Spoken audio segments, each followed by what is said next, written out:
आज का केस किसी र्यूमर या गॉसिप पर नहीं बल्कि कोर्ट के रिकॉर्ड पर बेस्ड है। डेट 20 अप्रैल 2026, जगह Madras high court. Case call होता है V Vignesh versus director general of income tax investigation and other. Writ petition number 15673 of 2026। Bench पर बैठे हैं chief justice S A Dharmadhikari और जस्टिस जी अरुल मुरुगन, और जिस नाम पर पूरा कोर्ट रूम फोकस्ड है वो है जोसेफ विजय। विजय 2026 तमिलनाडु असेंबली इलेक्शन में 2 कॉन्स्टिट्यूएंसी से कंटेस्ट कर रहे हैं, और विजय किसी इंट्रोडक्शन के मोहताज नहीं है। सभी को पता है कि he is a superstar and now a politician. Perambur, Trichy east. Law के मुताबिक हर कंस्टिट्यूएंसी के लिए सेपरेट इलेक्शन एफिडेविट फाइल करना मैंडेटरी होता है, जिसमें कैंडिडेट अपनी asset, liabilities, income details disclose करते हैं।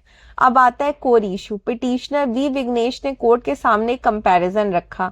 Perambur affidavit asset declare 115 crore, Trichy east affidavit asset declare 220 crore. Difference 100 crore से ज्यादा का गैप। पिटिशनर का एग्जैक्ट केस क्या है? विघ्नेश कोर्ट को बताते हैं दोनों एफिडेविट एक ही इलेक्शन के लिए फाइल हुए हैं। इतना बड़ा वेरिएशन क्लर्कियल एरर तो हो नहीं सकता। कोई एक्सप्लेनेशन या सपोर्टिंग डॉक्यूमेंट नहीं दिए गए। ये multiple layer of inconsistency show करता है।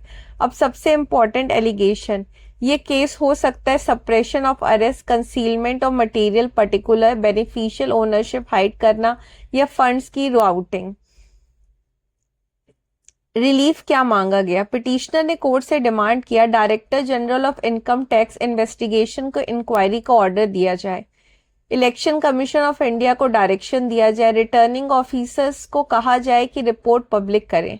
डेडलाइन भी मांगी गई, 23 अप्रैल 2026 पोलिंग डेट से पहले रिपोर्ट पब्लिक हो ताकि वोटर्स इन्फॉर्म डिसीजन ले सकें। कोर्ट ने क्या किया? कोर्ट ने अभी फाइनल डिसीजन नहीं दिया। नोटिस इशू किया है विजय को, DGIT investigation, election commission, returning officers of both constituencies, और एक क्रूशियल ऑब्जर्वेशन भी दिया है। This is an irregularity. More than 100 crore has not been disclose in one constituency. ये ऑब्जर्वेशन ओरल था, फाइनल फाइंडिंग नहीं। केस नेक्स्ट वीक के लिए पोस्ट हो गया है। लीगल पोजीशन समझिए क्लियरली। इलेक्शन एफिडेविट कोई फॉर्मेलिटी नहीं होता। Representation of the people act 1951 के under section 33A candidate must disclose asset. Section 125A false affidavit equals to offence, punishment up to 6 month imprisonment या fine या दोनों। और एक कॉन्स्टिट्यूशनल एंगल भी है। सुप्रीम कोर्ट ने बार बार कहा है वोटर का right to know equals to article 19(1)A का पार्ट है। मतलब अगर डिस्क्लोजर इनकम्प्लीट है तो वोटर का फंडामेंटल राइट अफेक्ट होता है।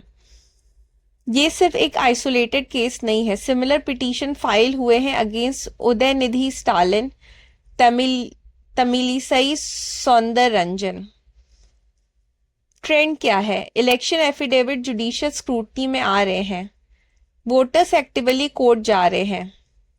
Critical legal question will be, अब कोर्ट के सामने रियल इशू क्या है?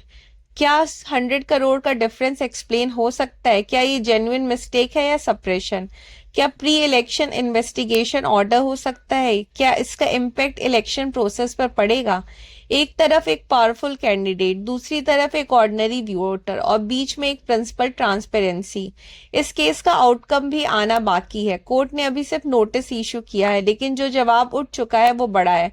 अगर 100 करोड़ का गैप एक्सप्लेन नहीं होता है तो क्या इलेक्टोरल सिस्टम पर ट्रस्ट अफेक्ट होगा? और अगर एक्सप्लेन हो जाता है तो क्या लॉ क्लैरिटी देगा कि डिस्क्लोजर का स्टैंडर्ड क्या होना चाहिए? इलेक्शन एफिडेविट सिर्फ एक डॉक्यूमेंट नहीं होता, ये वोटर के ट्रस्ट का फाउंडेशन होता है। For more similar Locum analysis please like, share, subscribe Locum, understanding law beyond headlines.